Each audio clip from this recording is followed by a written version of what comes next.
don't get coronavirus in your heart. Let's do it. It's the base. LOSO__G. Deacon, the engineer. And we got a guest. It's just Hi guys, I'm Dime. Y'all said your Instagram, so my Instagram is _justdime. Just like that. Well, welcome on the show. Welcome. I mean, I creeped at your page a little bit before, and I saw you throw some random, funny videos and stuff like that. A little comedy stuff up in there. Oh, just a little sprinkle. She's a TikToker. Oh, one of those Yo, I feel so old, man. Like, I've never even made a TikTok account. TikTok is basically Vine. I didn't make that. I never had a Vine account. Like, y'all had a Vine account? I had a Vine. I didn't have. I definitely had a Vine. Vine was it. Vine was OD lit. It was in for like 5 seconds. It was out. Yeah, I completely forgot about Vine till you just. It got bought out. It got bought out. That's why I didn't go well. Shit changes so quickly. It's like you say Vine and you're like a senior citizen. Shit just changes so fast. Yeah, man. It's like I never had one of those old things. Yeah. Like, remember last year? Like, last year, what the fuck? Like, I wasn't even born, bro. Like, nah, Vine was lit. But I don't know. It was out in 2.5 seconds. But I don't know, man. That TikTok shit, I feel like social media, son. Like it's a lot of work to just keep up with that shit now. Like it is so addictive. It's so addictive. Like this is why I took a little break. I took a little break because I was getting like obsessed. How long of a break did you take? Whatever my last video was the last 5 minutes. I took a break for because like I keep going on TikTok and I'll be like, oh, I want to make a video to this one, a video to that one. But then like when I get home from work, I be tired, so I forget all about it. How do you decide what videos to make? Because like it looks like a lot of editing has to go into that shit. No, am I fucking crazy? Nah. Like, you gotta think about them shit. I swear it is. I don't know if there's an easy way. Get everything in there. You gotta cut it and put it to the song and all that, right? Like you gotta do all that extra stuff. No, when you make the video, when you making the TikTok, you making it already to the song. Yeah. So you just gotta be. I time my videos to cut it out so that everything like how I want it to be. Like you gotta edit as you going. Oh, that's interesting. They're probably making a whole new generation of people who could cut and paste videos, but they just don't know it. If I could find that way, like to copy, that's why I didn't make no move because I want to do so many other stuff with the TikTok, but what kind of shit you thinking about?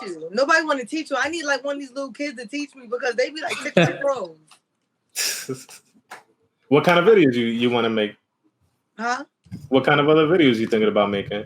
Well, it's just more like the transition. Like different transitions and stuff like that. Nothing too crazy. Oh, okay. Yeah, I've seen people like the camera will come this way when it come back, it's a different person type shit, or the person was like wiping in the mirror, and when they wipe back, it was a different person, and they came back. I was like, nah, yeah. Was doing the most fire transitions. Like it's crazy, bro. I just associate like TikTok and stuff with like new shit like Fortnite and all.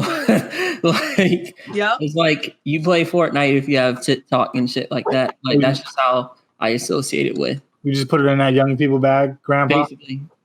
Some of the videos is dope. Like one of my homeboys used TikTok not to do like the videos and stuff, like with the different sound effects, but he used TikTok like to show, like to promote him styling. So he used it like to promote like different businesses. Cause you go and he using a transition like that. That's fine. Oh, I see what you mean. Yeah, that's dope. Like to show that he know how to like he could style people. Mm-hmm. So he using it like for business wise. Because everybody's doing it. It's just like that's why I took a break. Like everybody doing it, and then I can't keep up with all of these new transitions. Like you gotta. It's always different every day. Yeah, how much time people got, son? Like holy shit. Well, I guess a lot of time. Considering. A lot. It's a especially now. Well, you got. How have you been dealing with the quarantine and stuff like that? Well, the quarantine was more. I not gonna hold you. Like, just because I got a lit work schedule, it's like it worked for me. Like, I'm off today. I got off for work today at 5, but I don't have to be back to work until Wednesday. What's your 9 to 5? Oh, I'm a case manager. So. Oh, okay. So I don't have to be back to work until like I get to work from home all these other days. So it's more for me. I say that the pandemic was fun. Like this is like really a breeze for me to be working from home. The pandemic was fun. And it's only because like I don't really have to work from home because my boss can send me the link. She like because I'm like somewhat new still. She's like, I don't really want you working from home. So I'm really just chilling. Like I'm on vacation for these days until Wednesday. Damn. COVID. Right? COVID. My shit on mine is just pretty much exactly the same. I guess I'm just kind of like lucky with that. But like my job is I work in computers, so like I could work remote. But there's like a lot of other jobs that are like, I mean, I think most of what we do in the office is really bullshit. Like when we waste a lot of time, like, you know, just with like small talk and shit like that. Yeah. Also just commuting. If you fucking live in New York, that shit fucking sucks, man. Because the commute's always, if you don't drive, that shit is always going to take fucking forever. Yeah, but I wonder if like this is making people realize that there's a lot of bullshit that we do in the day-to-day shit. And like, 100%. You know, yeah, like I feel like most jobs can be done like full remote. And I like the remote part of my job like a lot. That's one of the things that kind of like keeps me there because I feel like I got a lot of control over my schedule and how, you know, just being able to do the things that I want to do. Like I could eat a lot healthier. You know, I can just wake up and work out. Like I don't got to wake up, put on a you know, an outfit, a show for people, and then, you know, get on that train. And the trains, man, piss me off. When I left New York the first time, son, that's the one thing I hated the most because I used to live in the Heights and then I used to go to school in Brooklyn. So like that was literally an hour and a half to 2 hours, like train ride every fucking day, son. Not dirty people. And now, yo, my man, after this Corona shit, son, like I don't want to take the trains again, man. Like I'm really leaning towards like getting a car. Like I'm not. Be once COVID is over, like once they let us out, how y'all think outside's gonna be? Do you think like everybody's still gonna want to social distance and wear masks, or everybody just want to act like you don't think so? Anything never happened. I mean, I'll put it like this. It's like something like this has happened before with the Spanish flu, right? Like in the 1910s. And it's, you know, I think it'll change things, but I think people have short memories, you know?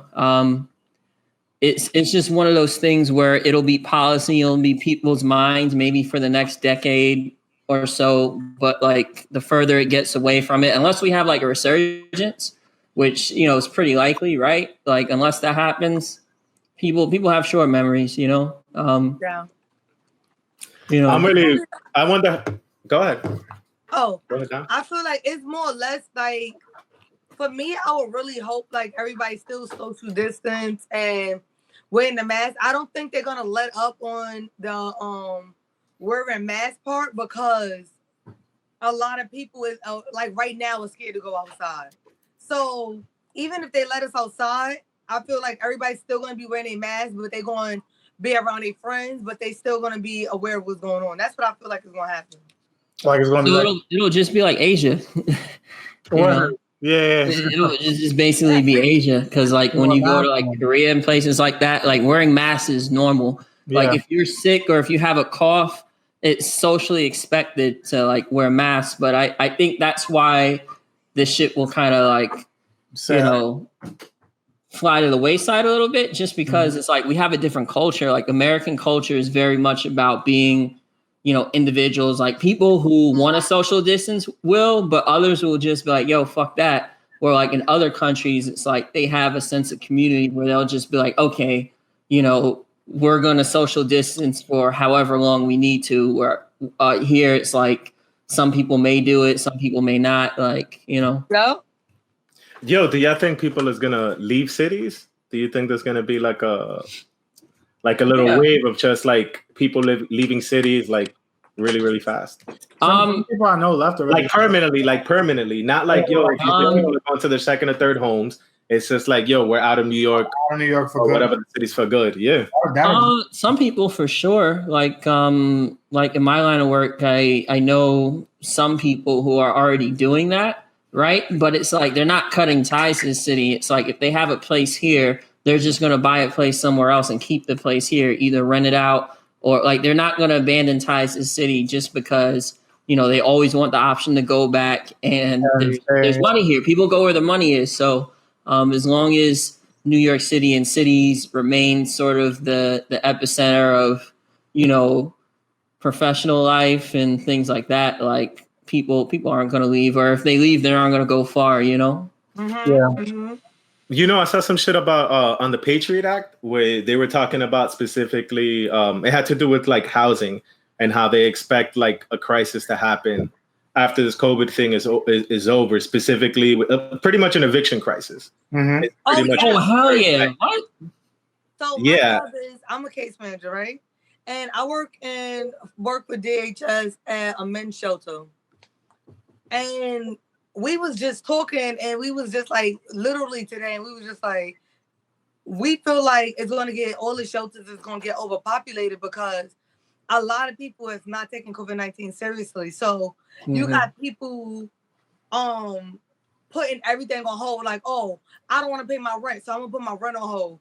I don't want to pay my bills right now, so I'm going to put all my bills on hold. I don't want to pay this credit card, this cell phone. So what's going to happen is people's going to get evicted and they're going to be in debt, all for the simple fact that you got so much stuff on hold and you're not paying nothing, that once they let this hold go and they let us outside, landlords is going to be asking for their rent. All of these people going to want all their money back. And unless you got all that money sent to the side, you're going. Like, you're going to be homeless and you're going to be broke for a very long time. Yeah. Yeah. I thought I saw that people were protesting and asking for like pretty much rent to be like forgiven.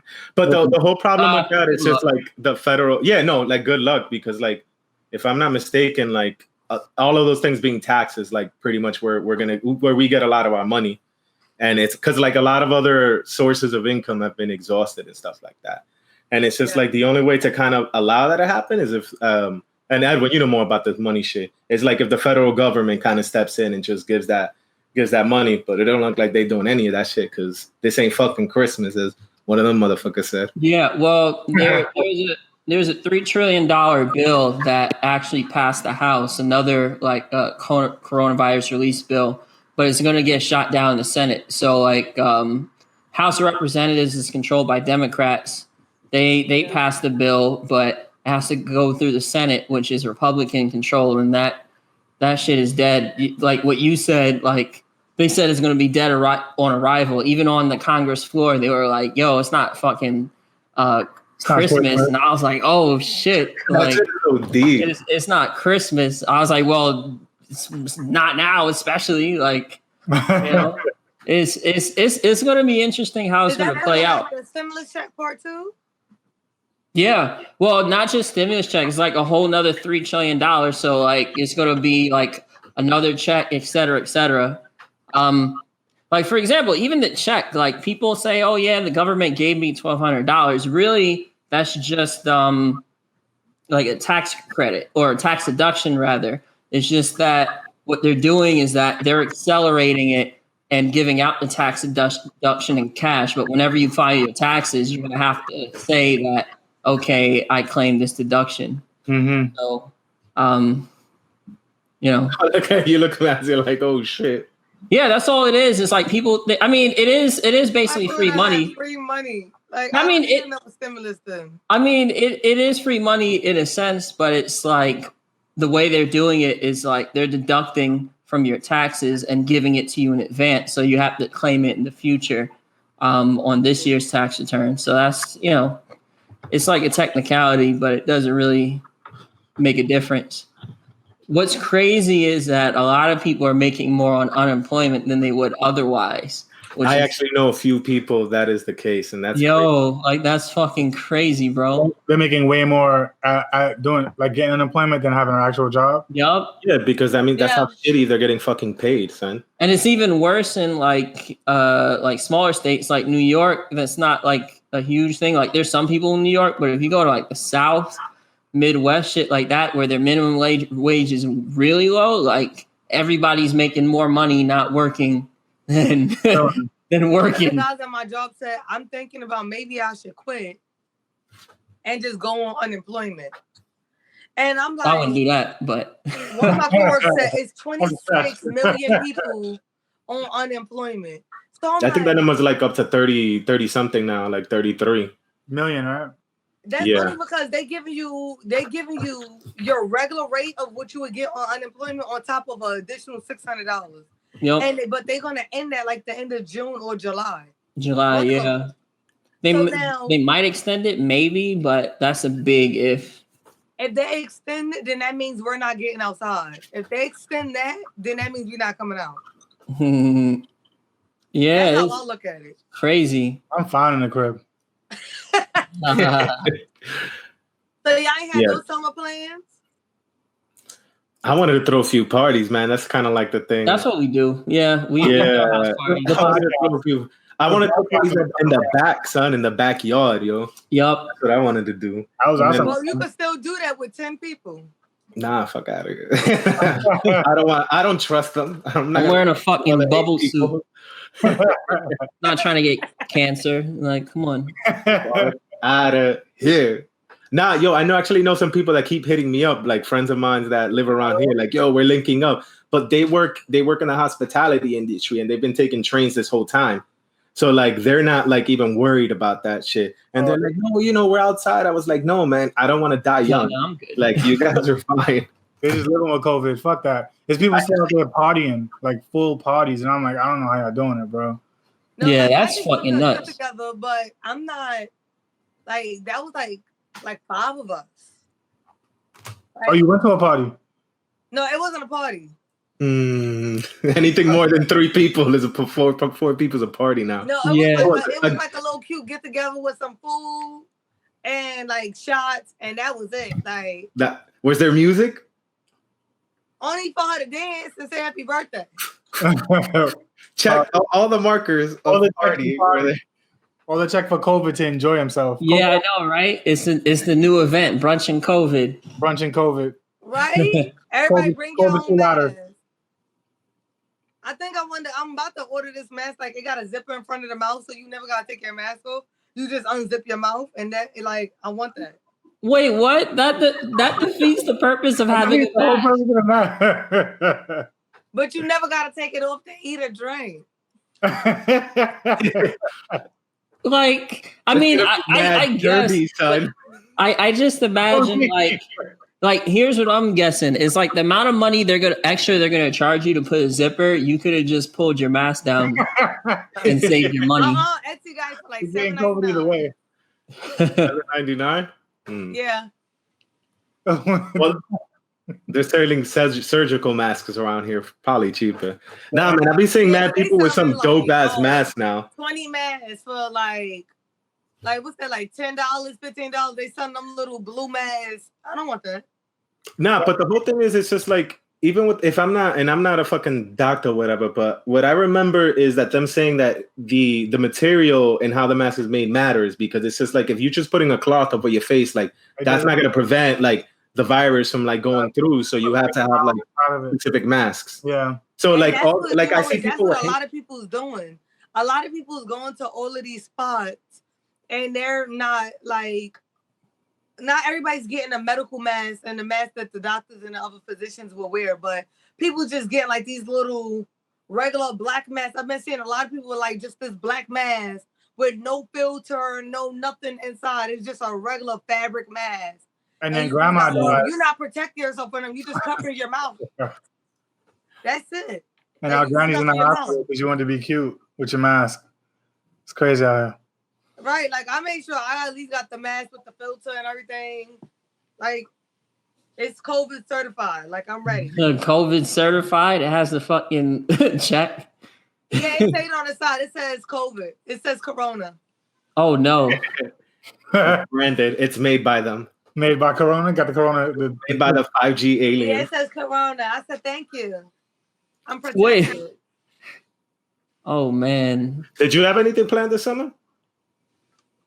Yes. What were you gonna do? You sounded mad. She just said yes. That was ruined. Yes. I mean, technically, she answered your question, but you know. Alrighty then. All right, so I wanted to travel. Like first, me and my best friend, we was like, all right, we're going to Turks and Caicos. We was going to Philly, and then we wanted to go to South Carolina because they got like this zoo where you could pet the lions and the tigers and stuff like that, and the little monkeys. Is this my Tiger King? It's Tiger King, bro. That's what Tiger King. She saw the documentary and she was like, "Yo, I want to live this shit." Fuck. Apparently, I want to live $1,000. I want to go. I was just like, no, I've been. Why would you support that? But I mean, fuck it. Why not? That sounds dope. Like, the Tiger King shit, bro. Monkeys need money. And then I wanted to, like, my birthday's coming up next month, so I was like, I want to go. Oh wait! You a Gemini? Yeah. Holla, what day? June 20th. So I'm like right there about to be a Cancer. Okay. Too. I'm June 16th. Gemini's always a fool, yo. That's why real recognize real. Oh, holla. People always have something to say about us, but they can't handle us. That's why there's two things in our heart. I was about to say something because Gemini is amazing. Yes, I agree. Gemini friend. Holla. That's it. It's nothing to say. Yeah, no problem. You travel often? Well, I recently just started getting into traveling. Like before, I was like, I would take like a little family trip. Mm-hmm. But now I started getting into like traveling with my friends and trying to do that more. And COVID warned you and told you to stop. Yeah. You should listen to the COVID. It's a bigger message. You shouldn't travel with your friends to pet lion. Like now I can't go nowhere. Like I had a whole Costa Rica trip planned out. Like I'm about to go that's to dope. Costa Rica. And then like Costa Rica is like close to Panama. So I'm like, I can even go to Panama while I'm out there. But then look at this. I'm not going nowhere. COVID Rica. I'm about to go get a Costa Rican flag and put it in my back of my wall and act like I'm in Costa Rica for like a couple of days. Well, I mean, I think the benefit at least is that you could kind of like refine and like do more research about places you want to go. It's like you could still sort of explore places. So like when shit actually is on, like, you know, when you can actually travel, like you can be like, okay, I can go here, I can go there. Like you can get your prices straight. You can get your like you can do all types of things now. Like, I don't know how you travel. Do you like travel luxury or do you travel like resorts or do you just like staying with local people? Like, what is your like sort of travel mode? So I like to travel all inclusive, and I like to travel. Yeah, that's what. And I'll go to resorts. Like I went to St. Lucia last year, and like it was a good experience, but that wasn't all inclusive. And like I understand everybody don't like doing it all inclusive, but I feel when you go to certain places, all inclusive help because you don't have to worry about food and drinks and stuff like that, right? Mm-hmm. You get to really enjoy yourself and just worry about like the other excursions you want to do or you want to shop. You get to worry about that. When you go to these places and you don't got all inclusive, you're worrying. You got to come with a whole bunch of money. So you got to worry about eating. You got to worry about drinks. You got to worry about having fun. Like stuff you already have to worry about every day, like eating and stuff. Yeah, but when you go to those other places, you don't want to worry about that. That's why you got all inclusive. Nah, that makes sense. That makes sense. But like, I feel like some places you don't need to go. That's all inclusive. You just need to go for the experience. Like, I mean, it depends. Like when you go to places like the Caribbean, where it's like heavily geared on tourism, where it's like that's the only reason where a lot of people go. Like that's probably like the wave. But I guess it just depends. So like, I think if you go to like Central America, Panama, Costa Rica, you could probably do it either way. Like you could probably do the resort route, or you could just probably stay local and walk the streets and find your like it. You could travel however you want, and you could switch it up. You know, you get very different like perspectives though on a particular place based on how you do it, right? So like in my experience, when you travel for like resorts or whatever, is like countries are interchangeable, right? So if I go to like a resort in Jamaica, a resort in St. Lucia, a resort or whatever, like there'll obviously be differences, but it's like it's all the resort experience as opposed to like if you were just experience. Yeah, as opposed if you just go like, well, it's just two different experiences. Neither's better or worse. It's just different, you know? Yeah, what are you drinking? Is alcohol in there? Yeah. Okay, that's good. She got her SpongeBob. So she got a SpongeBob. I wanted to push the time back because I had to go pick up my food and drinks. No, that's important. It's Friday, y'all. I don't go back to work until Wednesday, so I have to live it up. Yeah, fuck it. Right? Y'all Actually, speaking, y'all not drinking nothing? I was just drinking beer. I had my beer mug. No, I don't do beer. Nah, I'm not drinking today. What beer was you drinking? I was drinking Blue Point Summer Ale.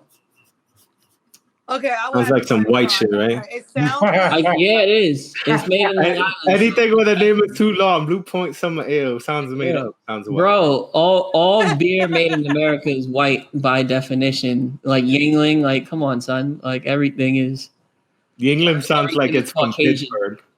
Yingling, like it's from Pittsburgh. Anything fruity. There's fruity beer. I think like there's a type of beer called shandies. Like a lot of people who don't like beer like shandy, like grapefruit shandy, lemon shandy. It's like sweet beer. Yeah, Shiny Caribbean. Like you probably like. Shandies don't even got like that much alcohol in it. That's like some do. Oh, so you trying to get fucked? You trying to get fucked up? No, some do. Oh, yo! How many shots are in there? She's saying beer isn't strong enough, Edwin. I think that's what she's saying. She's saying it's not strong enough. Hey, you just gotta get the right beer. That's a bigger message. I think one of my beers I like is Mike's lemonade, hard lemonade. Like, I love that. The little kid beer, the high school beer. That's not a beer. I love that. The high school juice. It's not beer. That's kid. That's literally. It's like it's. That's a shandy too. No, Mike's Hard Lemonade is literally lemonade with like malt in it. Like that's literally what it is. What's that other shit that the seltzer water with that liquor that I was really hard seltzer, the fucking White Claw. The thought juice, yeah, White Claw. White Claw. Yeah. I used to drink 30s, like I couldn't drink them. Like I got to the raspberry flavor and it was like ZQuil. Every time I drank it, I used to go to sleep. I had to put it in. Somebody spiked this shit. Like what the Yeah, what? That's not normal. Like, you don't drink don't leave your drink unattended. Like you would stay awake. No, every time I'd be like that's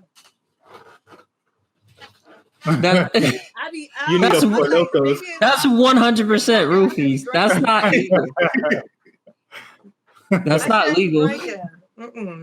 Aside from your vacations, what you were focused on, like your non-for-profit, right?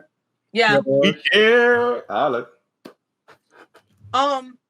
So my nonprofit is called We Care Foundation, and I just launched it by doing food donations to different essential workers and the first responders. My first way of wanting to launch my nonprofit was to do a prom giveaway. I had an all expense paid. And I had chosen a girl to pay for her prom. So I was sent home to prom. I was paying for her ride to get there. I had a designer to like make a customized dress. Proms is mad expensive. Nails, makeup, everything. I had the whole thing done. And COVID came, and now I'm gonna send this girl to prom college, but I'm gonna just do like a scholarship to give her like book money or something like that to still contribute, because she's still like I really feel bad because she can't get the prom that she was promised. Yeah. So I'm gonna still try to make sure I'm doing something. But now it's more like we are a foundation to make sure for the community, because I feel everybody always want to help somebody, but it's not people that's actually here that's witnessing and watching everything that's going on and seeing the different needs that people actually need. And all of these people and all these first responders, it's so many other first responders other than the nurses and doctors, but because everybody always connecting the first responders to the nurses and doctors. All these other people's not getting recognition and they not being seen. And I was like, maybe I should direct my, like, I know I wanted to do my prom giveaway. I'm going to still help this young lady, but there's other people that need help and want to be noticed and get a little bit of praise. Y'all clap for people at 7? Huh? Y'all clap for people at 7 p.m. Oh, you ain't see that yet? Where everybody be out? I know exactly what you're talking about. I know exactly. You do it? You ever heard of that? No, but I know exactly what you're talking about. Dang. Yeah, I did it twice. It's like, go ahead.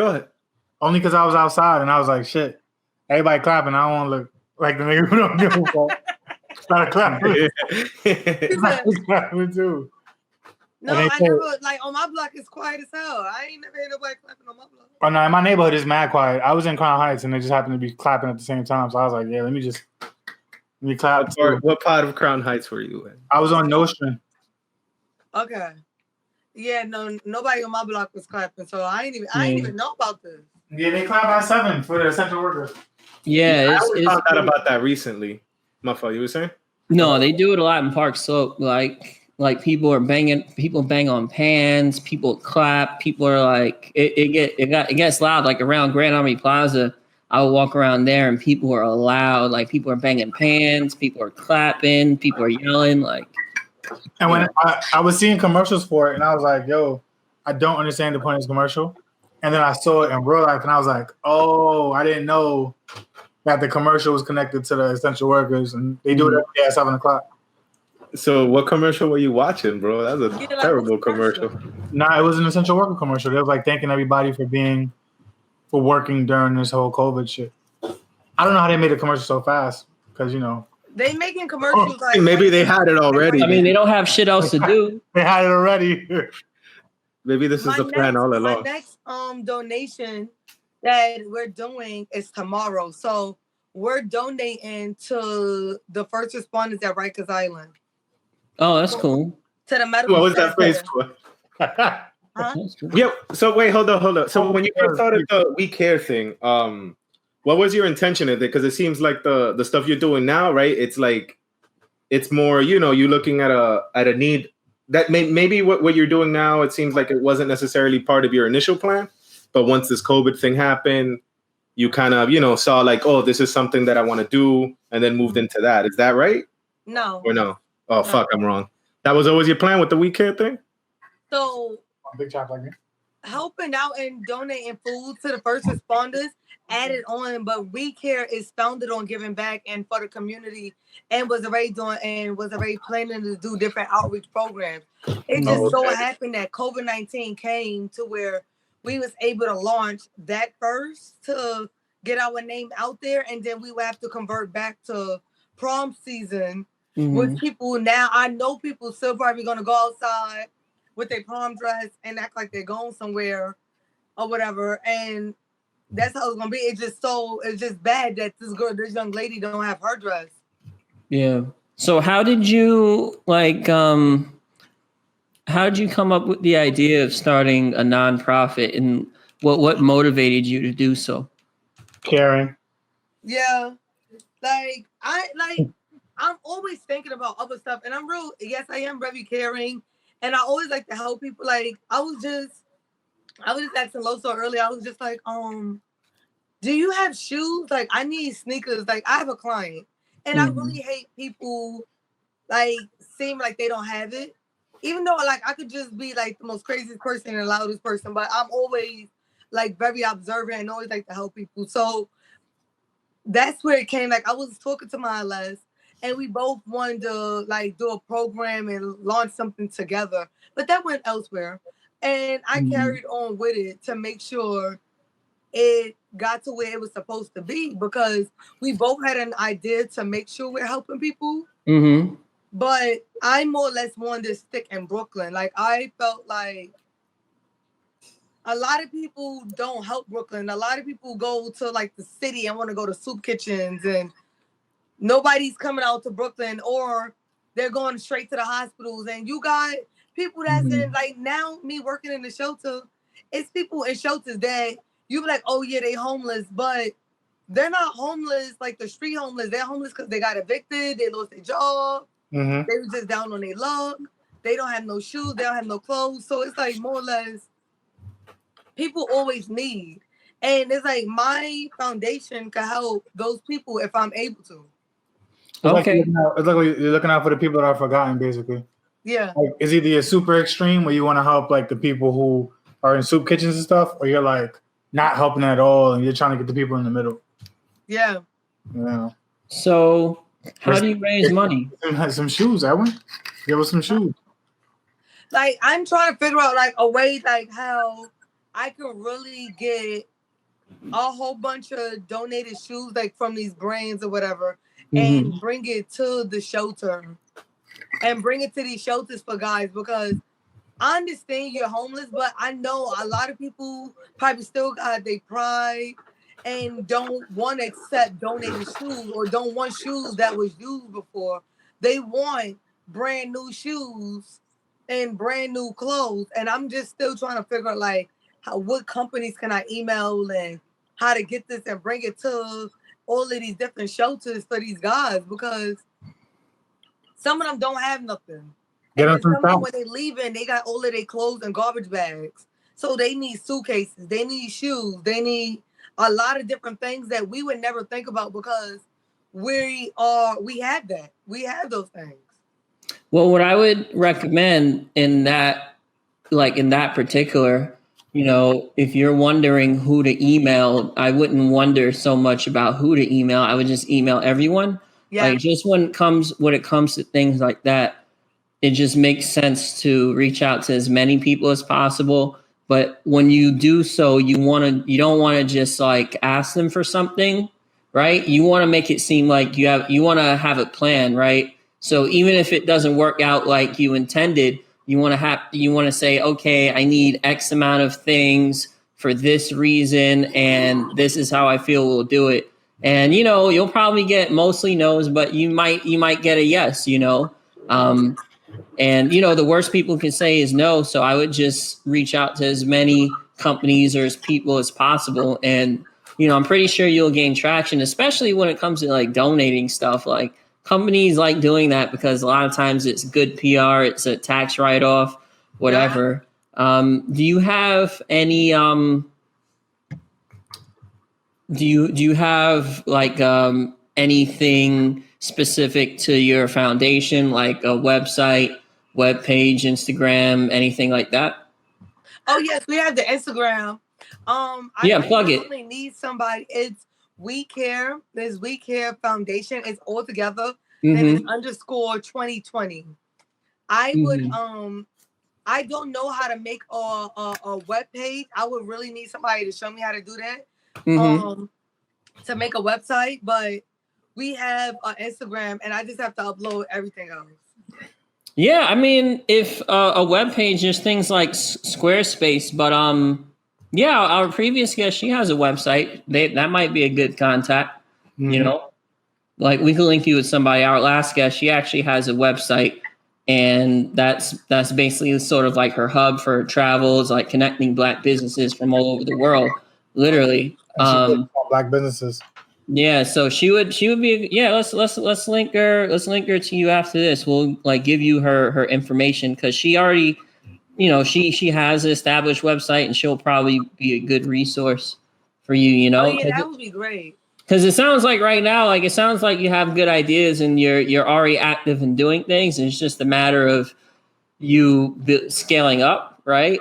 I don't know. It's not going to happen overnight. It's one of those things that are trial and error. Like I never did a nonprofit, right? So I don't really know what it takes to build it. But what I would recommend is reaching out to people, who have done it or doing something similar, or people you can get on your team because you're doing something good. So and you have a good story. Like when it comes to shit in general, people love fucking stories. It's like you have a good story. And that's one way to resonate with people. Like you could come to people and say, okay, X amount of people don't have shoes, X amount of people don't have this and that. And it makes logical sense, but it doesn't resonate with people, right? Just because, people are self-interested. They have their own things to worry about. If you tell them stories, that takes your shit to another level, you know? You gotta sprinkle some murder in your story, man. Some Parmesan, put some pepper on it, you know? I saw you for the last few events you did, though, you partnered up with chefs and restaurants, now? Yeah, so I have so far everybody's just been donating food. Like, I have a mentor, and my mentor, he told me if people do stuff for free, right? He was like, but it's always the word of mouth and how you talk and how you get things across to them. So the first thing come out your mouth is how you get people to do what you want them to do. When people don't want to say yes to you, people would forward you to somebody else and make you send emails to fully like elaborate on what you really want to do because they don't understand what you're trying to say to them. But when you got somebody on the phone, you got their undivided attention. They will listen to you and they will want to donate and they will want to help and be a part. And I reached out to numerous establishments that people go to in Brooklyn, but everybody is saying not to go to a lot of these like Chinese restaurants and all of these other spots. But I'm like, it's a lot of Black-owned businesses that don't want to donate either. Like, I mean, fuck it, why not? Like, I don't see why anyone would tell you don't reach out to this person. I would reach out to fucking everybody. Fuck that. Like the people that, all right, so who was it? Our last donation was two Black chefs, like one Spanish chef and one was Black. But before them, it was Best Style Fish Fry and like a pizzeria and Best Style. They donated. Those like that was like really heartfelt because the pizzeria is still donating for us. They like whatever you need, we got you. Like let us know. And when it's like when you go to other establishments, like they're giving you like a runaround, or they want you to pay for them to donate. Like it's either you want to donate out of the kindness of your heart or you don't. Yeah, I mean, you'll run into every kind of response, but the worst anyone could say is no. So, whatever, keep it moving. If someone gives you the runaround, tell them that they're gonna burn in hell. And no, I'm kidding. But like, just keep it moving. But you already know you can get people to donate, right? Because you've done it before. Yeah. Well, actually, I have a question. Like, so when you're donating for a particular project, or do you like how do you raise money or get resources now? Like, what is your process? Because I'm curious. So people just been donating to Weekend Foundation's Cash App. So people will write me and be like, "Oh, I want to donate or whatever. I want to help. I want to be a part," and I would just send them the Cash App. I never made no GoFundMe page and making a goal or whatever the case may be. It's either you interested in donating, you believe what We Care is doing, that you want to be a part because you can't physically be there when we're doing things like we're making drops and we're doing this and doing that. That you still want to like be a part of it, so you donate that way. I know it's a lot of people that's probably making different charities and doing this and doing that, but all the money that we're getting is going back into the donations and stuff like that we're doing. Yeah. Okay, that's cool. Do you have you're a part of a sorority, correct? Oh, yes. Okay. Have you done, I'm sure you've done volunteer work with them in the past, right? Yeah.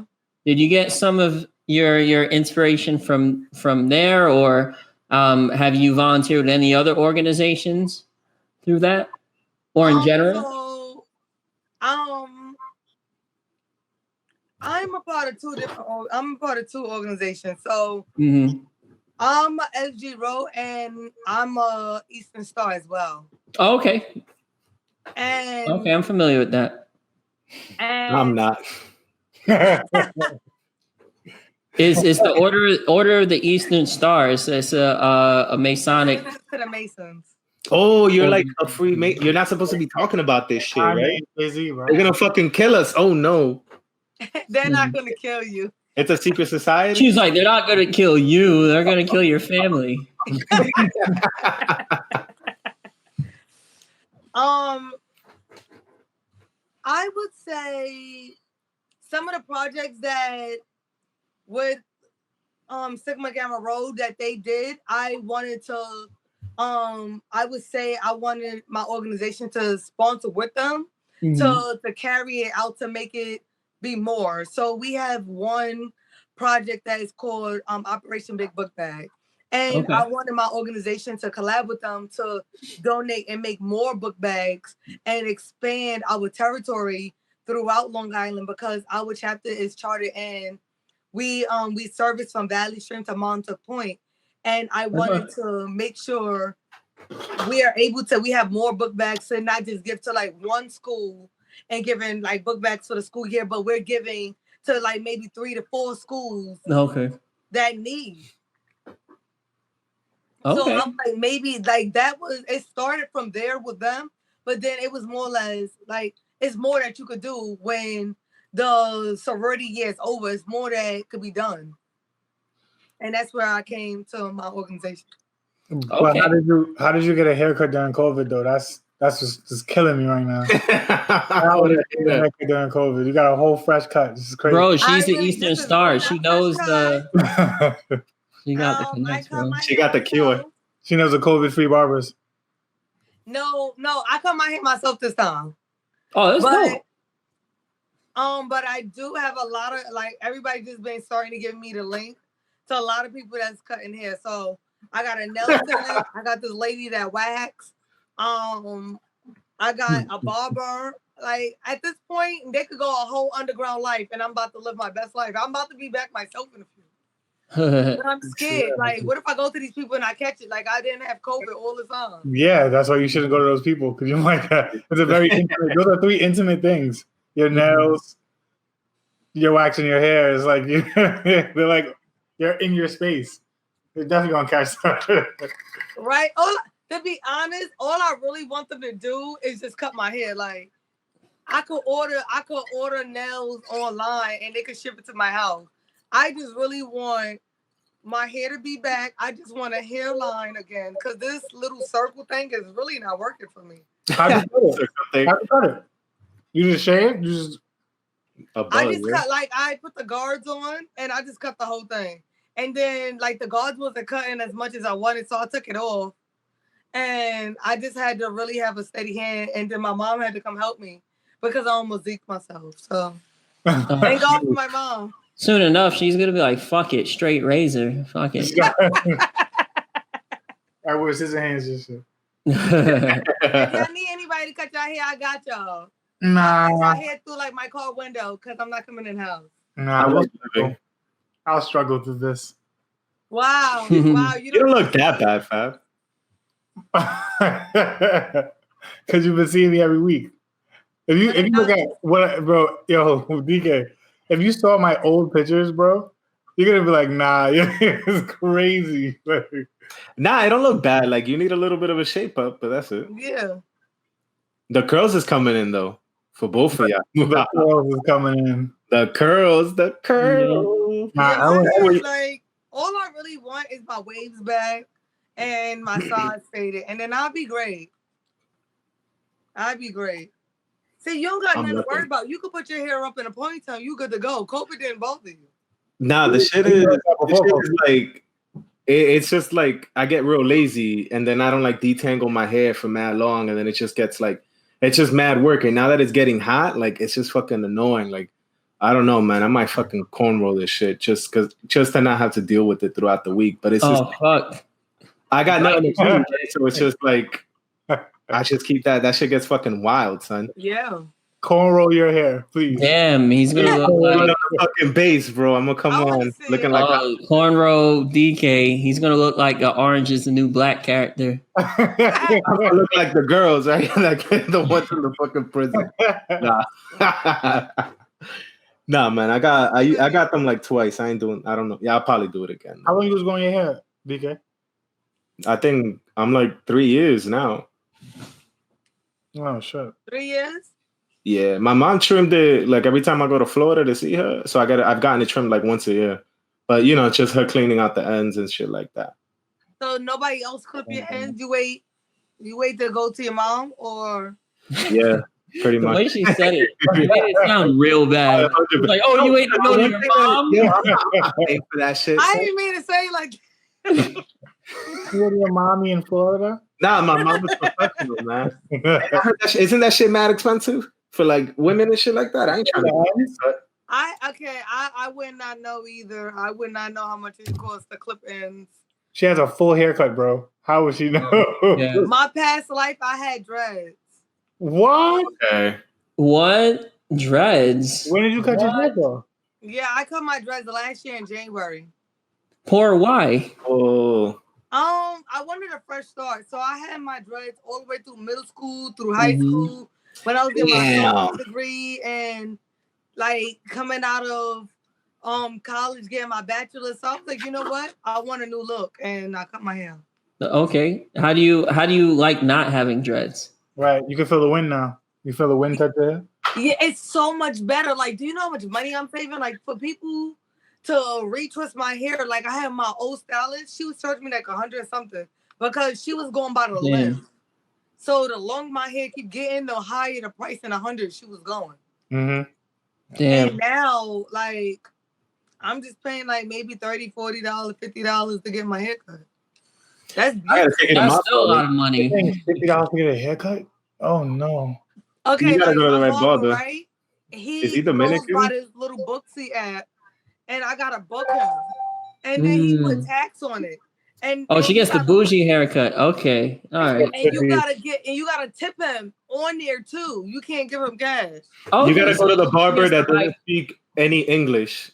And this girl gave it to me. I need a Dominican one. That's what I'm talking about. Yeah, yo, $20 and that's it. And especially like when I used to go get cuts, like I don't have facial hair, so it was never any more than like $15 for like the cut, and then you just give him a $5 tip, and then that's it. Just you're gonna. My barber got a website. He gonna say, "I thought I was saying things, guys. You hear me? I thought I was really saying things." So I go on and I was like, you know what? I don't want to color my hair myself. Let me see how much my barber charging because he got his license now. He could do this. And his price for coloring hair was like $120. I was like, maybe that's what people with hair. Like, I don't got none. Like, this is little to nothing. Yeah. So when I was in the chair, I was like, you know, I saw you color hair, but how much is it for people with short hair like me? And he was like, the same price online is $120.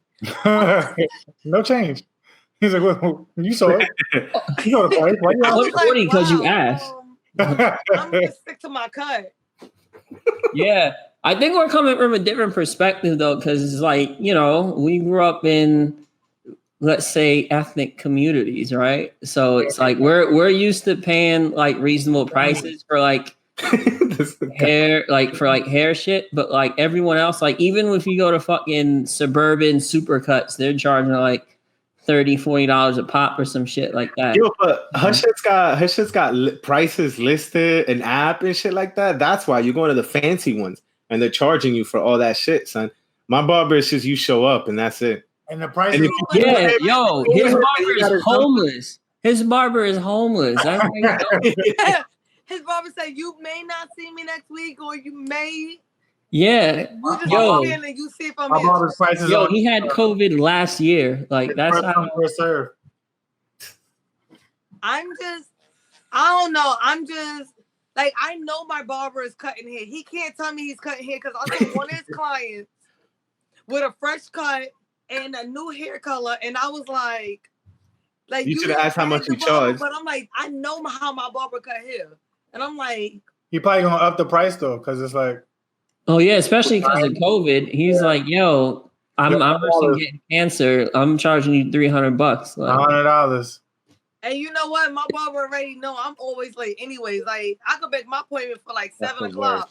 I'm not coming into that bitch until 9. That's why he charged you. What? That's crazy. That's just on purpose. Yeah, you don't come 2 hours late by accident. 7 o'clock. He's charging you mad money because he don't want to cut your hair. You go in there 2 hours late. Damn. That's why. That's why he probably gives everyone. Always change it anyway. So I'll book him for 7 o'clock, and then he would text me like, "Oh, I changed your appointment to 9 because I know you need time." I have a feeling. He just charges regular prices and just charges you mad money because you're late. Like, you think he giving me a late fee? Yeah. Hell yeah. No, I'm booking online. I'm booking online where everybody else is. You probably made that app for you. Girl, when I was in a supermarket, she gave me the number to her Dominican barber, and she had the same haircut as me, and she said she only paid $20. Yeah. I was like, that sounds about right. Yeah, you pay $50. You're paying late fees. So I might get a $20 haircut. It feels better to pay $20 and able to give like a $5, $10 tip than I have to give $10 tips from a $50, $40 haircut.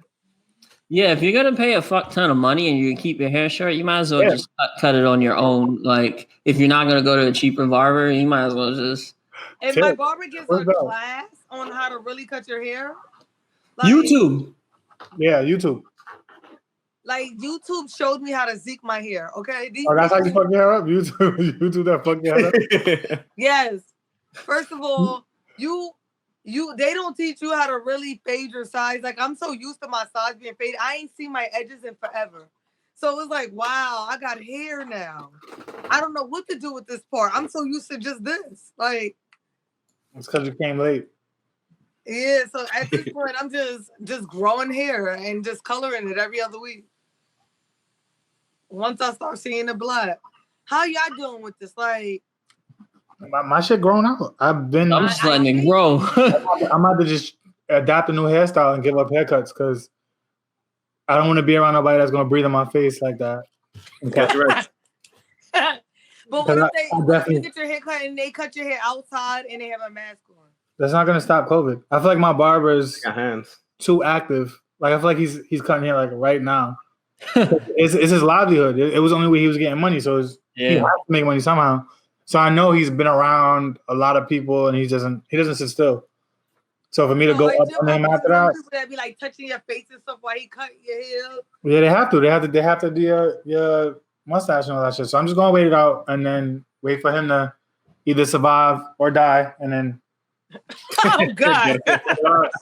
So I'm about to adopt a whole new hairstyle and just curl my hair or something like that. I told you to do that, like, but you like, no, I don't wanna. I'm gonna just wait.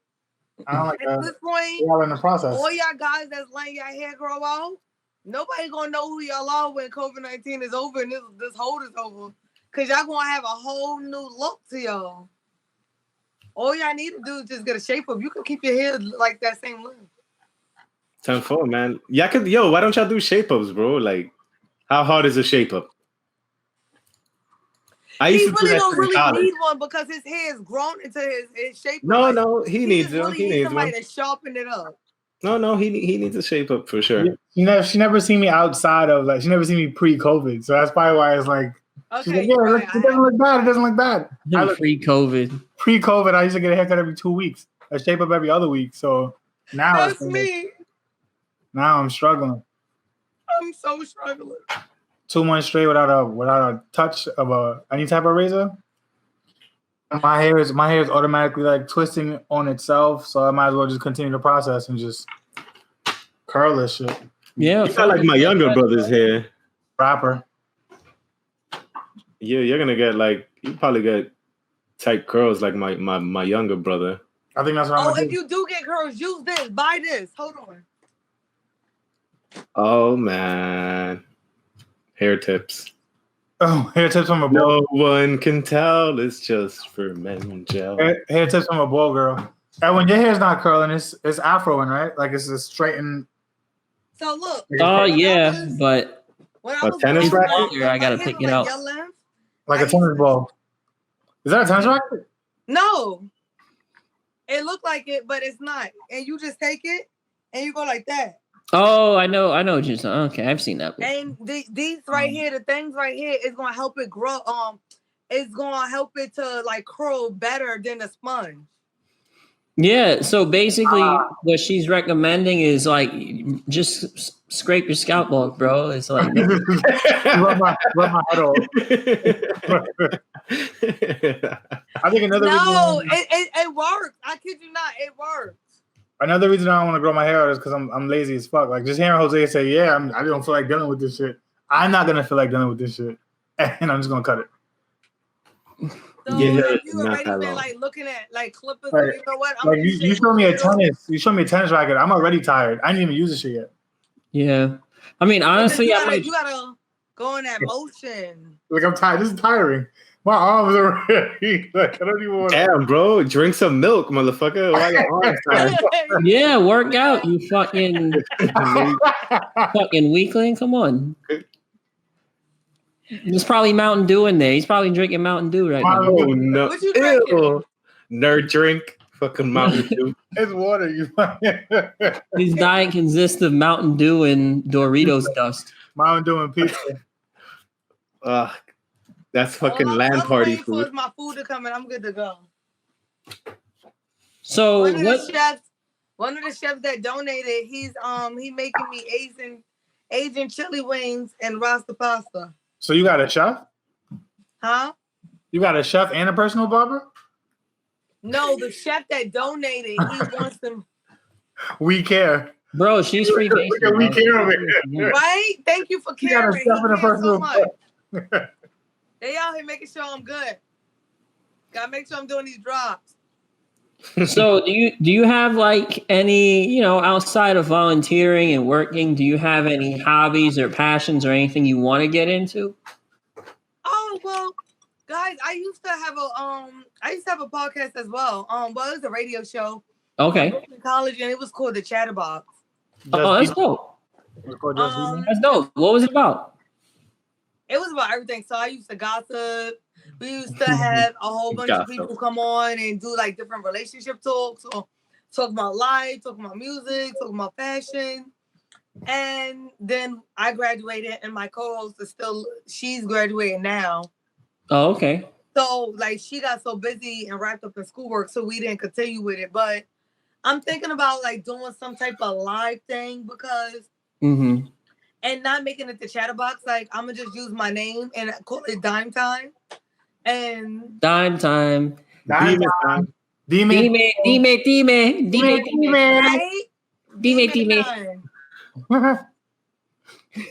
it just like that. And that'd just be it. Like I write poetry sometimes, but I gotta be like. Do you write poetry? Yeah. Artist corner. You gonna read something for us today? You gonna read something for the bass? Huh? You gonna read something? Oh, she heard that. She's like, huh? She's doing that thing where like, huh? No, yeah. You gonna read us some? No, why? Oh, come on. Whoa. Guys, I haven't wrote in so long. All right, cool. Freestyle. It's all good. Take another sip of that drink. Dime. All right. When I was in my 2-year, I wrote this one. It was called How My Name Is Black. I can't remember all of it because I haven't spit this poem in forever. I'm gonna put my drink down so I can remember my poem. All right, let me introduce it. It's the bass. SO_G. We have the artist corner. Brought back to. Gosh, man, your words. You got corona. What's happening, bro? This COVID is being crazy. Brought back by Dime Time. It's the bass. Okay, so it was a Black History poem that I wrote. And okay, so here goes. White tears. Right? How my name is Black. I shouldn't say my name because when you look at my skin, you figure you already know my game. Being Black is who I am. So don't label me or define me by the color that's on my back. Because a lot of my people been railroaded, beat, and hung for being that. So let me introduce myself. Hi, I'm Black. The race that was a disgrace. The race that the people thought was God's mistake. The race that the people made fun of because you thought we was funny.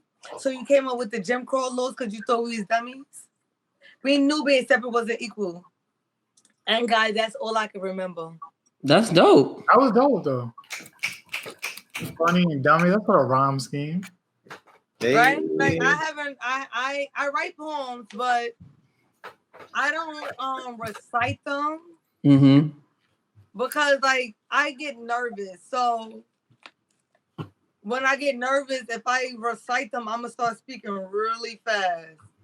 And I know you need a flow when you do your poem. So like Busta Rhymes? That I have to practice. Like Busta. That could work. Yeah, like Busta Rhymes. Busta Dimes. Busta Dimes. Ooh. Basta dime, basta dime. Basta dime.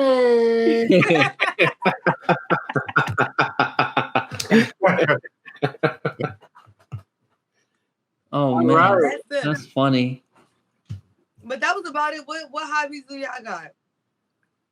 Staying up. What do y'all do outside of the base? Cook. Yes. Okay. Yeah. What else? Oh, I do programming shit. Read a little bit. Fun stuff. Like. Oh damn! She said your hobbies are not fun. I watch TV. Damn, bro. Shit. Where's the fun at?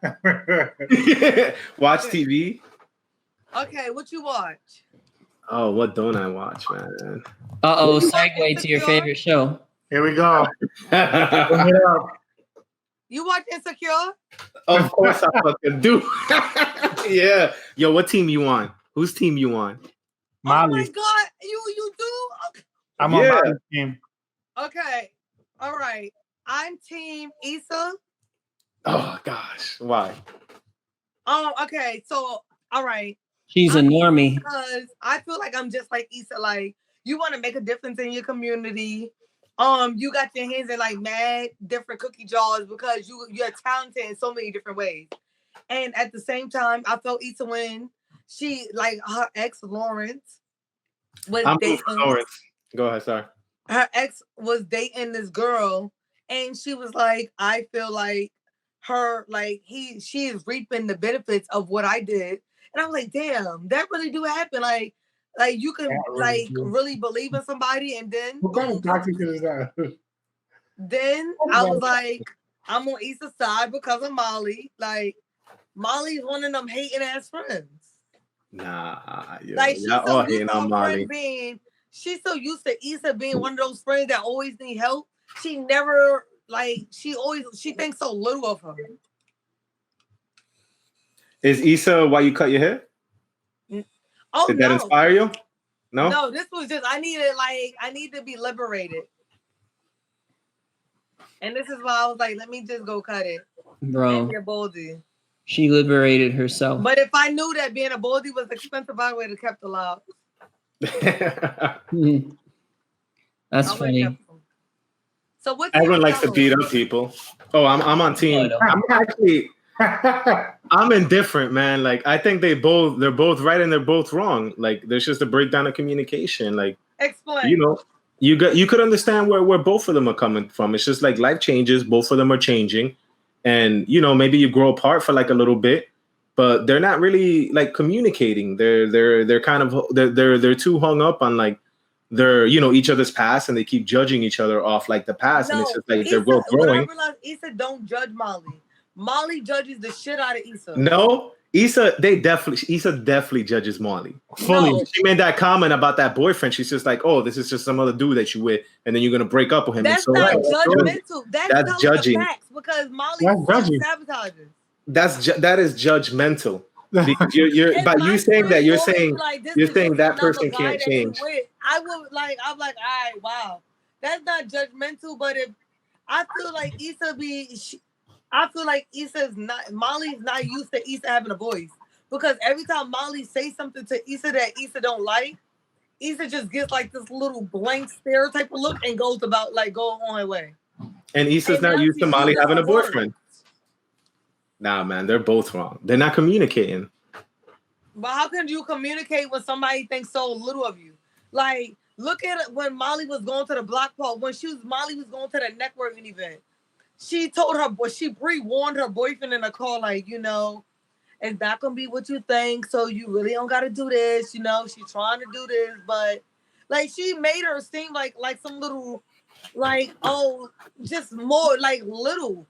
Like my friends would never do that. Like, listen, Dom is throwing a little networking event. Yeah, I know my girl. She get it together. Boom. You ain't never got to. If any of my friends pre-warn somebody before they come in, then you really not your friend.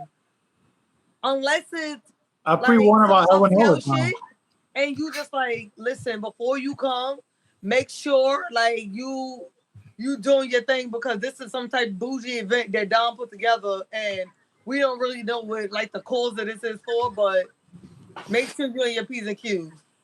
Molly stayed pre-warning her boyfriend when it was at the neck run event, when it was even at the block party. She was like, "Oh, I can't believe she put this all together." So it's like she hates on Issa. Like she don't want to see her great and flourish. I don't like it. Well, I'm on Team Captain America, so. Speaking of hobbies, everyone likes to beat up people. You know what he did earlier this week? He hurt my leg. Oh. No. That's definitely not what happened.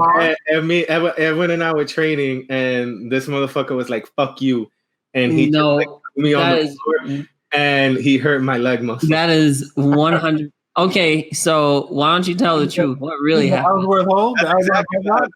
Tell the truth. What really happened? He got pissed at me, son, because I was making fun. What? The fuck? Tell him what really happened. Okay. Here's what really happened.